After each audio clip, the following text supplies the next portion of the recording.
You might have run into a black hole and not even know it. No, not a real one, like those that are in outer space, but an internet black hole. It can happen when the website you're trying to access doesn't load, or your email seems to get lost forever in cyberspace, never reaching its destination. A research team at a famous university in the US started looking at this phenomenon, and what they found was amazing. For starters, the situation of things getting lost on the internet happens way more often than you think. To help with identifying these internet weak points, researchers have put together an online interactive map, which updates every 15 minutes. On this map, online black holes are pointed out with red flags. If your message fails to get through to your friend while you're emailing each other, it may be because your wireless network has some sort of error, or even because a specific server is momentarily going down. Those are the simple, explicable cases. Others are more mysterious and harder to piece together. At this precise moment, a lot of messages all over the planet are lost to online black holes. Think about it this way. All information sent across the internet moves around like packages, being transported from one area to another, even to the remotest corners of the world. Most people have experienced getting something they've ordered lost in the mail, a letter or a package. It may get destroyed, or it may even fall off from the delivery vehicle when it was loaded during transportation. Either the transportation company or the seller usually takes the loss, simply refunding you the money you've spent or resending the product. It's the same with information online, only in this case, we have no idea where it goes once it gets lost. Here's how the interactive map works. Researchers send test messages across the globe to look for computers that can be reached. Short communication failures are ignored. These sort of problems become black holes when they fail to respond within 15 minutes. Overall, the research uncovered that more than 7% of computers all over the world experienced this type of error at least once in 3 weeks. Did this map help manage to figure out what internet black holes are? Not really, but it is a first step in uncovering the mystery. So far, it's been most useful for professional network operators who really need to keep the internet running smoothly.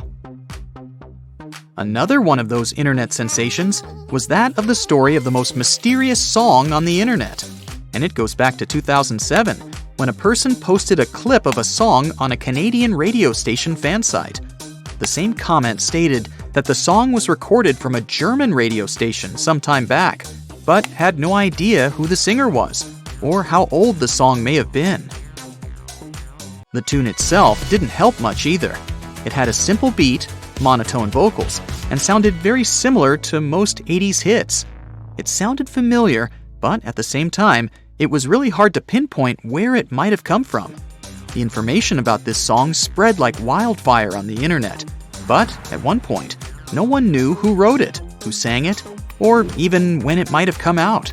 It wasn't long until most music aficionados on the internet started calling this the most mysterious song on the internet. The person that initially posted the comment joined the search eventually, saying that it was her brother that recorded the song from a radio station years prior. He thought the song was nice and hoped it would be replayed eventually so that he could find out the name of the artist. That never happened. Over the years, countless people have tried to claim ownership of the song, but they've all been proven as fake. Some have even thought that the original post, looking to find out who the singer was, had no other purpose than to draw attention and create a frenzy online. To this day, no one has yet to figure out the author of that song, but communities online have helped a lot of people ever since this first case identify their favorite lost tunes. Other internet mysteries are way creepier. In June of 2011, a young man named Frank passed away suddenly from a heart condition. 5 months later, his best friend Tim started receiving emails from him with a weird subject line. It simply said, "I'm watching." Apart from the intriguing intro, the email also contained information that only the two men could have known. Sometime before, they were both in Tim's attic, having a conversation about what to do with that space.